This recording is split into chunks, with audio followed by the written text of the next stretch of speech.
सौराष्ट्रे सोमनाथं च श्रीशैले मल्लिकार्जुनम् उज्जयिनां महाकाल ओंकारममलेश्वरं परल्यनां वैद्यनाथं च डाकिन्यां भीमशङ्करामद्र सेतुबन्धे तु रामेशं नागेशं दारुकावने वाराणस्यां तु विश्वेशं त्र्यम्बकं गौतमीतटे हिमालये तु केदारं धुष्मेशं च शिवालये एतानि ज्योतिर्लिङ्गानि सायं पठेन्नरः सत्वजनं कृतं पापं स्मरणेन विनश्यति। इस द्वादश ज्योतिर्लिंगों को सभी को महाशिवरात्रि के दिन शिवजी पर जलाभिषेक करते समय ज़रूर पढ़ना चाहिए। ओम नमः शिवाय, ओम नमः शिवाय। आप सभी का मेरे YouTube चैनल पर हार्दिक स्वागत है।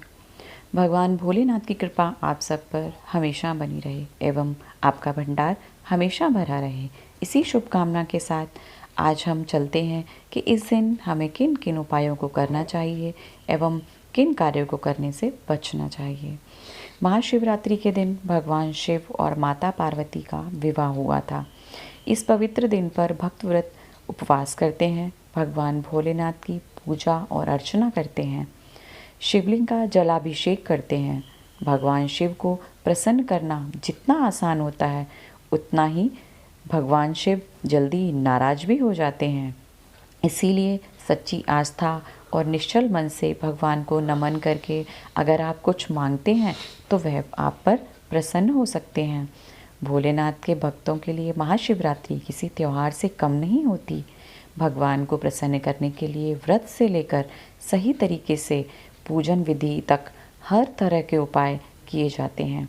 उनका अटूट विश्वास होता है कि अगर सच्चे मन से व्रत और पूजा की जाए तो मनचाहे फल की प्राप्ति होती है। इस बार शिवरात्रि का व्रत 1 मार्च 2022 को है। शिवरात्रि के पावन दिन पर यदि आप भी धन, संतान, शांति, मोक्ष प्राप्त करना चाहते हैं तो मेरे बताए गए उपायों में से किसी भी एक उपाय को आप कर सकते हैं। ऐसी मान्यता है कि सनातन धर्म में महाशिवरात्रि का विशेष महत्व माना जाता है। इस बार यह पर्व फाल्गुन मास के कृष्ण पक्ष की चतुर्थी तिथि को मनाया जाएगा। यह तिथि 1 मार्च को है। इस दिन श्रद्धालु व्रत, पूजा और पाठ के साथ जलाभिषेक व रुद्राभिषेक कर बाबा भोलेनाथ को प्रसन्न कर सौभाग्य, समृद्धि व संतान प्राप्ति का वर मांगते हैं। और पुराणों में बताया गया है कि महाशिवरात्रि के दिन भगवान शिव को बेहद पसंद है, क्योंकि इस रात्रि को शिव और शक्ति का मिलन हुआ था। इस पवित्र दिन पर ही माता पार्वती के साथ शिव जी का विवाह हुआ था। इसी उपलक्ष्य में ज़्यादातर लोग व्रत रखते हैं। इस शुभ तिथि पर शास्त्रों में कुछ उपाय बताए गए हैं जिनको करने से भोग और मोक्ष की प्राप्ति होती है। ऐसे ही पूरे परिवार को शिव पार्वती का आशीर्वाद मिलता है। महाशिवरात्रि की शुभ तिथि पर मध्य रात्रि में शिवा शक्ति की पूजा करने का भी विधान बताया गया है। इस दिन आरोग्य वृद्धि के लिए 1.25 लाख बार महामृत्युंजय मंत्र का जप करना चाहिए। ऐसा करने से आपके साथ साथ आपके परिवार का न सिर्फ स्वास्थ्य अच्छा रहेगा बल्कि हर तरह के भय से मुक्ति मिलेगी और पराक्रम में वृद्धि होगी। साथ ही घर परिवार में सुख समृद्धि आएगी और भोलेनाथ का आशीर्वाद मिलेगा। तीसरा उपाय, घर में हमेशा सुख शांति बनी रहे, इसके लिए महाशिवरात्रि पर 1.25 किलो जौ की पोटली को शिवलिंग से स्पर्श करवाएं और फिर उसको जहां धन रखते हैं जैसे अलमीरा या तिजोरी में उसको वहां रख दें। ऐसा करने से घर में सुख शांति के साथ साथ आपके सभी कार्य बनने लगेंगे और घर में से नकारात्मक ऊर्जा दूर होगी और धन वृद्धि के योग बनने लगते हैं। चौथा उपाय, महाशिवरात्रि के शुभ दिन पर चारों पैरों में 4 चीज़ों से शिवलिंग का जलाभिषेक करें। इसके लिए आप दिन के पहले प्रहर में गंगा जल, दूसरे प्रहर में दूध, तीसरे प्रहर में दही और अंतिम प्रहर में शहद और गंगा जल से शिवलिंग जी का अभिषेक करें। ऐसा करना बहुत उत्तम फलदायी माना गया है। इससे आपको धरती पर धन वैभव की प्राप्ति होती है और अंत में शरीर त्यागने के बाद उत्तम लोक में स्थान प्राप्त होता है। 5वां उपाय, महाशिवरात्रि की रात्रि को शिव का जागरण करना चाहिए और उनके मंत्रों का जाप करना चाहिए। इस रात में सोने पर कहते हैं कि भाग्य भी सो जाता है, इसलिए जागरण करते हुए शिव पुराण, भजन स्तुति, शिव स्तुति, कीर्तन आदि या फिर महादेव जी से संबंधित वार्तालाप करते हुए शिवरात्रि में जागरण करना चाहिए। इस जागरण करने पर भाग्य भी जागृत हो जाता है और हमेशा उन्नति मिलती है। छठा उपाय, महाशिवरात्रि के दिन मुख्य दरवाजे की चौखट को हल्दी के पानी से पोतना चाहिए और हल्दी से स्वस्तिक बनाना चाहिए। रात्रि के समय ईशान कोण में दीप जलाकर शिव जी के मंत्र और बीज मंत्र का जप करें। ऐसा करने से काल सर्प दोष दूर होता है और ऐसी मान्यता है कि साथ ही शत्रुओं के कारण परेशान लोगों के लिए यह बेहद ही लाभकारी उपाय है। सातवां उपाय, महाशिवरात्रि के दिन गुप्त दान करना विशेष लाभप्रद बताया जाता है।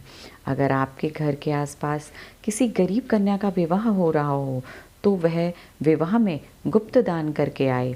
ऐसा करने से विवाहित जीवन में सुख शांति आती है और आपके पार्टनर के साथ तालमेल भी अच्छा रहने लगता है। इसके साथ ही इस दिन शिव जी के बीज मंत्र का जाप करें। कहते हैं कि 1.25 लाख बार शिव जी के बीज मंत्र का जप करने से शरीर में ऊर्जा और शक्ति का संचार होता है। सातवां उपाय, पानी में काले तिल मिलाकर शिवलिंग का अभिषेक करें और ओम नमः शिवाय मंत्र का जाप करें। इससे मन में अगर अशांति होती है तो वो शांत हो जाती है। अगला उपाय, शिवलिंग का 101 बार जलाभिषेक करें।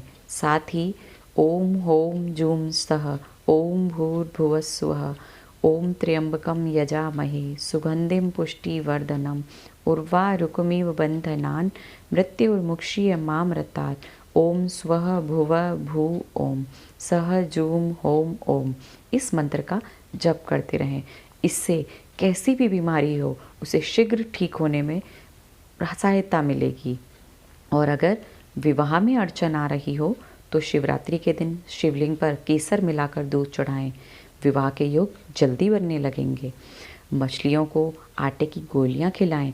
इसके दौरान भगवान शिव का ध्यान करते रहें। इससे धन प्राप्ति के योग बनते हैं। महाशिवरात्रि के दिन भूलकर भी नहीं करनी चाहिए कुछ काम।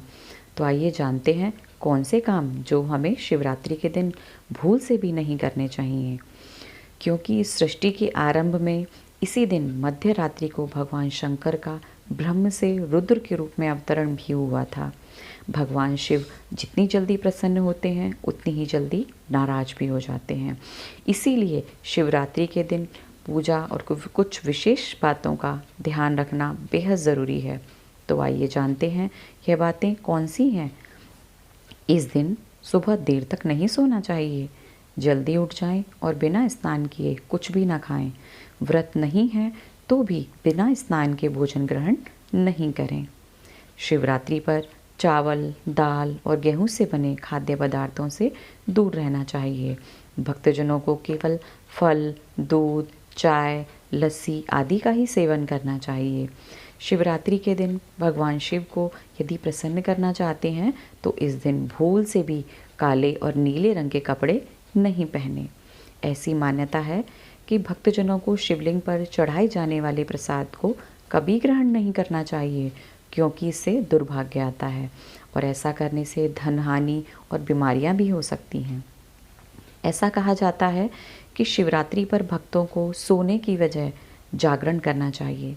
रात्रि जागरण के समय भगवान शिव की भजन आरती सुननी चाहिए और अगली सुबह स्नान के बाद ही प्रसाद ग्रहण करके भगवान शिव को तिलक लगाकर अपना व्रत तोड़ना चाहिए। शिवलिंग पर कभी भी तुलसी के पत्ते नहीं चढ़ाने चाहिए। शिवलिंग पर दूध चढ़ाने से पहले यह ध्यान रखें कि पैकेट का दूध ना हो और शिवलिंग पर ठंडा दूध ही चढ़ाएं। अभिषेक हमेशा ऐसे पात्र में करें जो सोने, चांदी या कांसे का बना हो। अभिषेक के लिए कभी भी स्टील या प्लास्टिक के बर्तनों का उपयोग ना करें। भगवान शिव को भूलकर भी केतकी और चंपा के फूल नहीं चढ़ाएं। ऐसा कहा जाता है कि इन फूलों को भगवान शिव ने श्रापित किया था। भगवान शिव की पूजा में भूलकर भी टूटे हुए चावल भी नहीं चढ़ाने चाहिए। अक्षत का मतलब होता है अटूट, यह पूर्णता का प्रतीक है। इसलिए शिव जी को अक्षत चढ़ाते समय यह ज़रूर देखें कि चावल टूटे हुए तो नहीं हैं। शिवलिंग पर सबसे पहले पंचामृत चढ़ाना चाहिए। पंचामृत यानी दूध, गंगाजल, केसर, शहद और जो हल्दी से बना हुआ मिश्रण। जो लोग 4 प्रहर की पूजा करते हैं उनके पहले प्रहर का अभिषेक जल से, दूसरे प्रहर का दही से और तीसरे प्रहर का अभिषेक दूध से और चौथे प्रहर का अभिषेक शहद से करना चाहिए। शिवरात्रि पर 3 पत्रों वाला बेलपत्र शिव को अर्पित करें और डंठल चढ़ाते समय आपकी तरफ हो टूटे हुए या कटे फटे बेलपत्र नहीं चढ़ाने चाहिए। भगवान शिव को दूध, गुलाब जल, चंदन, दही, शहद, घी, चीनी और जल का प्रयोग करते हुए तिलक लगाएं। और भोलेनाथ को वैसे तो कई फल अर्पित किए जा सकते हैं, लेकिन शिवरात्रि पर बेर ज़रूर अर्पित करें, क्योंकि ये बेर को चिरकाल का प्रतीक माना जाता है। ओम नमः शिवाय। इसी प्रकार की वीडियो के लिए बने रहिए मेरे YouTube चैनल पर। मेरे YouTube चैनल को लाइक कीजिए, शेयर कीजिए एवं सब्सक्राइब करना ना भूलें। जय जय श्री राधे।